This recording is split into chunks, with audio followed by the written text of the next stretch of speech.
Hi friends, ఎలా ఉన్నారు? ఇంట్లో మనకి ఎన్ని మొక్కలున్నా ఒక్క మందార మొక్క ఉంటే చాలు, ఇల్లంతా ఆహ్లాదకరంగా ఉంటుంది. ఇంటికి అందాన్నిస్తుంది.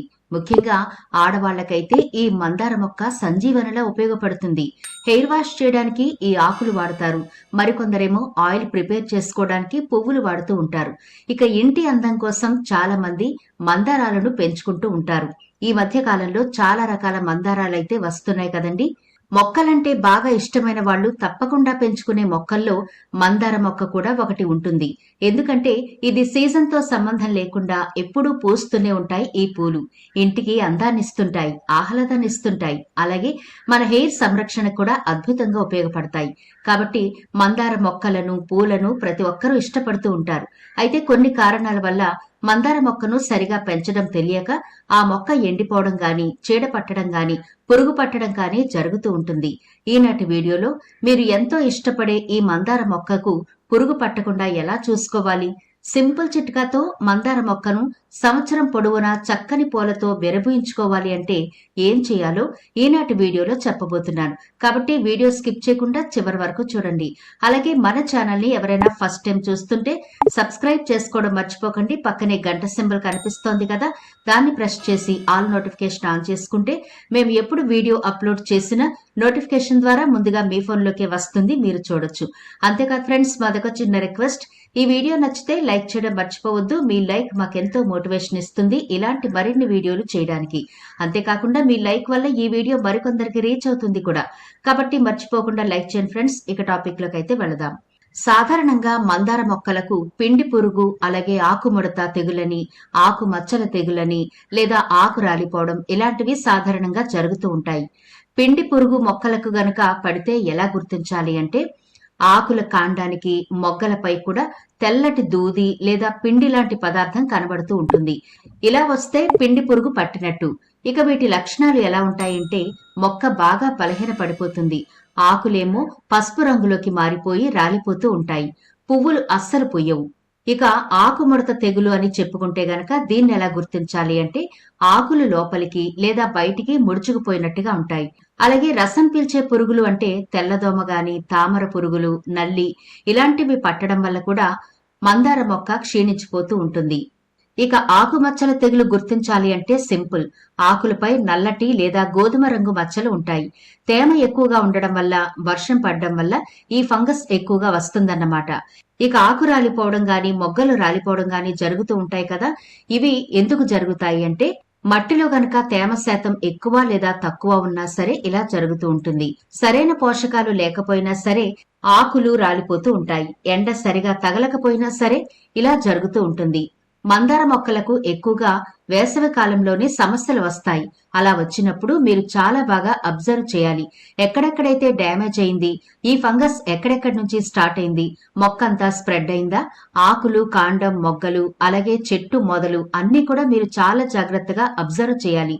ఇలా అబ్జర్వ్ చేసిన తర్వాత మనం ఎలాంటి కేర్ తీసుకోవాలి అనేది రెండో విషయం. ఇప్పుడు ఇలా మందార మొక్కలకు ఏదైనా పురుగు పట్టినా, మనం చెప్పుకున్న ఏ తెగులు వచ్చినా సరే ఈ చిన్న చిట్కాతో మందార మొక్కకి తిరిగి మళ్లీ జీవాన్ని ఇవ్వచ్చు. అద్భుతంగా సంవత్సరం పొడవునా పూలు చక్కగా పూచేలా కూడా మనం చేసుకోవచ్చు. మరి అది ఎలా ప్రిపేర్ చేసుకోవాలి, దానికి ఏమేం కావాలో ఇప్పుడు చూద్దాం. ఈ సమస్యలకు పరిష్కారంగా ఎటువంటి రసాయనాలు లేకుండా ఇంట్లోనే సులభంగా తయారు చేయదగిన అద్భుతమైన సేంద్రియ ఎరువు, పురుగుల మందును కూడా మనం ఇంట్లో తయారు చేసుకోవచ్చు. ఈ ద్రావణాన్ని తయారు చేయడానికి ప్రధానంగా పుల్లటి మజ్జిగ, పసుపు అవసరం. ముందుగా పెరుగును కొద్దిగా నీరు కలిపి మజ్జిగలాగా చేసి దీన్ని 7 రోజుల పాటు గాలి తగలని బాటిల్లో బయట ఫెర్మెంట్ చేయాలి. ప్లాస్టిక్ బాటిల్ ఉపయోగిస్తే లోపల ఏర్పడే గ్యాస్ బయటికి వెళ్లేలా ప్రతిరోజు క్యాప్ ని లూజ్ చేయాలి, లేదా క్యాప్ కి కొంచెం హోల్స్ చేయండి. దాని ద్వారా గ్యాస్ వెళ్లిపోతుంది. ఫెర్మెంటేషన్ ప్రక్రియ పూర్తయ్యాక ఈ పుల్లటి మజ్జిగను 1 వంతు తీసుకుని దానికి 2 వంతుల సాధారణ నీటిని కలపాలి. ఇందులో పావు చెంచా పసుపు వేసి బాగా కలపాలి. పసుపులో ఉండే ఔషధ గుణాలు పురుగులు, ఫంగస్ నుంచి మొక్కలను కాపాడతాయి. అలాగే మొక్క త్వరగా కోలుకోవడానికి కూడా ఉపయోగపడుతుంది. తయారు చేసిన ఈ ద్రావణాన్ని మొక్కల ఆకుల ముందు, వెనుక భాగాలు పూర్తిగా తడిచేలా పిచికారీ చేయాలి. మొక్కలకు పురుగులు ఎక్కువగా ఉన్నట్లయితే మొక్కకు పూర్తిగా స్నానం చేయించినట్టుగా ద్రావణంతో కడగాలి. ఇది పలు రకాల పురుగులను సమర్థవంతంగా చంపేస్తుంది. కేవలం ఆకులపైనే కాకుండా మొక్క మొదట్లో కూడా ఈ ద్రావణాన్ని పోయాలి. దీనివల్ల మట్టికి కూడా మంచి పోషణ అందుతుంది. మజ్జిగలో పుష్కలంగా ఉండే కాల్షియం మొక్కల ఎదుగుదలకు, పూలు మంచి రంగులో పూయడానికి చాలా బాగా హెల్ప్ అవుతుంది. పూలు సరిగా పూయకపోతే పోషకాల లోపం ఉందని గ్రహించాలి. మెరుగైన ఫలితాల కోసం పుల్లటి మజ్జిగలో పచ్చిమిర్చి, అల్లం, వెల్లుల్లి, ఇంగువ, దాల్చిన చెక్క వంటి వాటిని గ్రైండ్ చేసి పేస్ట్ లా కలిపి పిచికారీ చేయొచ్చు. ఇది పురుగుల నివారణకు చాలా అద్భుతంగా పనిచేస్తుంది. సేంద్రియ పద్ధతులు రసాయన పద్ధతుల కంటే ఎక్కువ శ్రమతో కూడుకున్నవి కాబట్టి క్రమం తప్పకుండా ఈ హోమ్ మేడ్ పెస్టిసైడ్ ను ఉపయోగిస్తే పురుగులు నెమ్మదిగా నియంత్రణలోకి వస్తాయి. పురుగుల దాడి ప్రారంభ దశలోనే గుర్తించి నివారించడానికి ప్రయత్నించాలి. లేదంటే అవి వేగంగా విస్తరించి మొక్కకు నష్టం కలిగించవచ్చు. ఈ ద్రావణం పిచికారీ చేసి ఒకరోజు విరామమిచ్చి బేకింగ్ సోడా, నిమ్మరసం కలిపిన ద్రావణాన్ని కూడా మొక్కపై పిచికారీ చేయడం వల్ల ఇంకా ప్రయోజనం ఉంటుంది. ఈ విధానాలతో మందార మొక్కలు ఆరోగ్యంగా ఉండి ఏడాది పొడవునా అద్భుతమైన పూలు పూయడానికి ఉపయోగపడుతుంది. అలాగే మొక్కలు పెంచే విధానంలో గాని వాటికి పోషణ అందించే విధానంలో కూడా మనం కొన్ని జాగ్రత్తలు తీసుకోవాలి.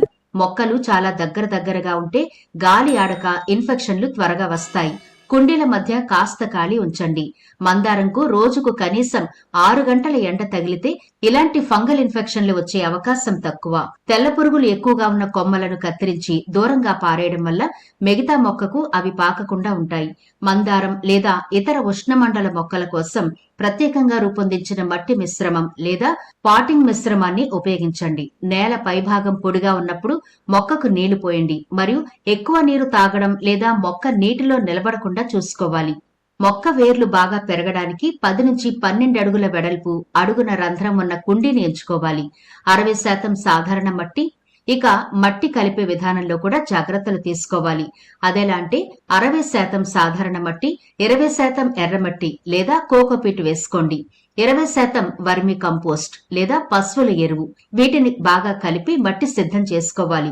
మనం మందారాల్ని కొమ్మల ద్వారా కూడా పెంచుకుంటూ ఉంటాం కదా, అలా కొమ్మలు కనుక నాటాల్సి వస్తే 6 నుంచి 8 అంగుళాల పొడవు గల ఆరోగ్యకరమైన పెన్సిల్ మందం ఉన్న కొమ్మను కత్తిరించుకోవాలి.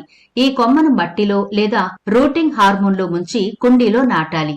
కాండం చక్కగా కనిపించడం ప్రారంభించిన తర్వాత మొదటి ఆకును తిరిగి కత్తిరించండి. కొత్త పెరుగుదలను ప్రోత్సహించడానికి చనిపోయిన లేదా దెబ్బతిన్న ఆకులను ఎప్పటికప్పుడు కత్తిరించాలి. కొంతమంది విత్తనాల ద్వారా కూడా పెంచుకుంటారు కదా, అలా పెంచుకోవాలి అనుకుంటే కుండీలోని మట్టిపై విత్తనాలు చల్లి పైన కొద్దిగా మట్టి కప్పి నీటిని స్ప్రే చేయాలి. అఫిడ్స్ మరియు స్పైడర్ పురుగులు వంటి సాధారణ తెగుళ్ల కోసం ఒక కన్నేసుంచాలి మరియు ఏవైనా సమస్యలు ఉంటే వెంటనే పరిష్కరించాలి. పురుగులు తక్కువగా ఉన్నప్పుడు పైపుతో నీటిని వేగంగా మొక్కపై చల్లండి. దీనివల్ల ఆకులపై అంటుకున్న తెల్లటి పొర వీడిపోయి పురుగులు కింద పడిపోతాయి.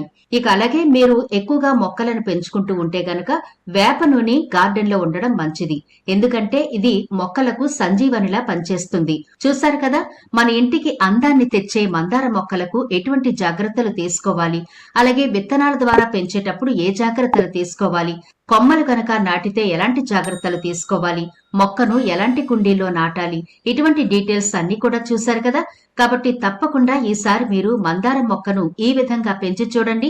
సంవత్సరం పొడవునా మీ ఇంట్లో మందార పూలు పూస్తూనే ఉంటాయి. మరి వీడియో మీకు నచ్చినట్లయితే లైక్ చేసి మీలా మొక్కలంటే ఇంట్రెస్ట్ ఉన్న వాళ్ళందరికీ కూడా షేర్ చేయండి. ఛానల్ ని సబ్స్క్రైబ్ చేయడం మర్చిపోవద్దు. మరో ఇంట్రెస్టింగ్ వీడియోతో మళ్ళీ కలుద్దాం.